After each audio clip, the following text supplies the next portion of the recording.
Assalamualaikum warahmatullahi wabarakatuh. Ada rancangan undang-undang ketahanan keluarga yang mana ini kontroversial dan menjadi perdebatan ya. Jadi apakah ini ya lumayan sih.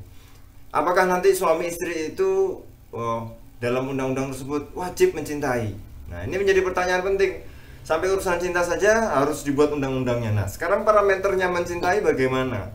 Apakah ditanya apakah Anda sebagai suami mencintai istri Anda? Ya, berarti aman. Apakah Anda tidak mencintai? Ya, saya tidak mencintai. Wah, ini bisa kena pasal ini. Nah, ini ya. Jadi ada beberapa poin yang mungkin bisa kita bahas nanti. Silahkan Anda komen bagaimana tentang rancangan undang-undang ketahanan keluarga ini yang menjadi ya perbincangan lah di dunia maya ya. Mengatur perasaan pasal 24, setiap suami istri yang terikat dalam perkawinan yang sah wajib saling mencintai ya. Waduh, wajib saling mencintai ya. Bukan berarti kita nggak pengen suami istri saling mencintai, pengen banget. Tapi apakah urusan yang seperti itu harus dibuatkan undang-undangnya gitu ya. Jadi ya ini agak kontroversial memang sih. Menghormati, oke.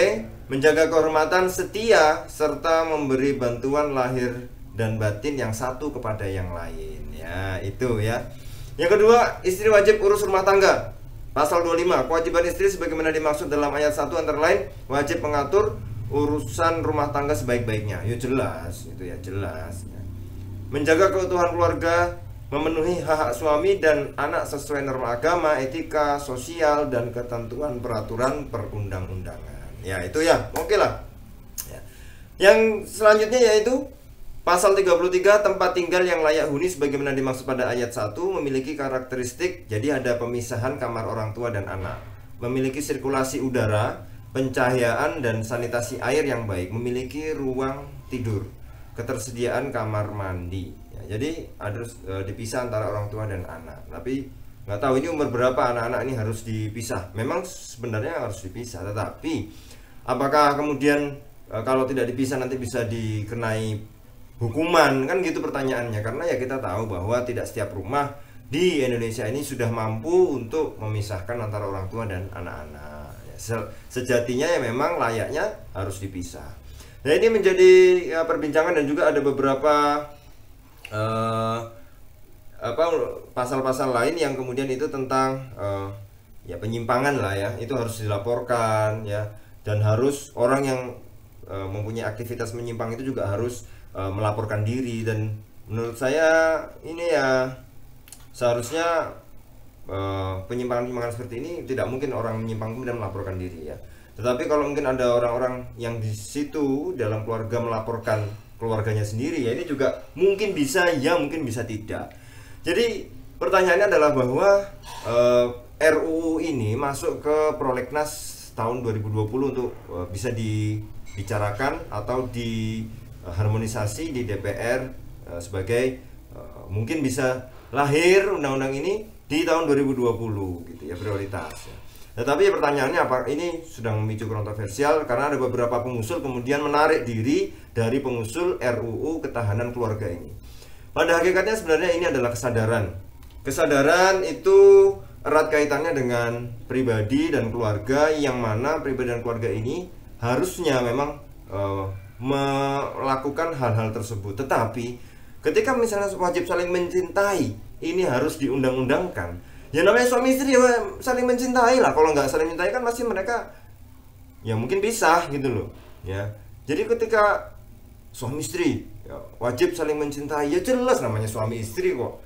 Namanya suami istri wajib saling mencintai. Tetapi apakah negara atau undang-undang harus sampai sebegitunya mengatur ya? Karena itu sudah sesuatu yang lumrah gitu loh. Suami istri wajib saling mencintai. Tentu kalau mereka tidak saling mencintai, pasti mereka kemudian ya, berpisah jadi dari suami istri tersebut kan gitu. Tapi ini menarik ya, bahwa apakah ada bahwa rancangan undang-undang ini memang layak dijadikan undang-undang atau tidak. Nah ini bagaimana menurut Anda? Silahkan mungkin berpendapat di kolom komentar. Tetapi pada hakikatnya beberapa poin-poin ini memang tujuannya sebenarnya bagus. Tetapi apakah negara sampai intervensi urusan privat dan pribadi ya, keluarga, sampai mengatur urusan yang detail-detail seperti itu ya. Jadi memang ya gimana ya, nggak habis pikir juga saya. Artinya bahwa memang harus ada, kalau ini jadi undang-undang kan sifatnya memaksa. Jadi suami cinta istri karena dipaksa undang-undang, bukan karena dari hati. Padahal cinta itu ya dari hati. Bagaimana dalam rumah tangga itu adalah yang terutama adalah bagaimana merawat cinta. Nah, merawat cinta, ya, hikayat cinta, ya.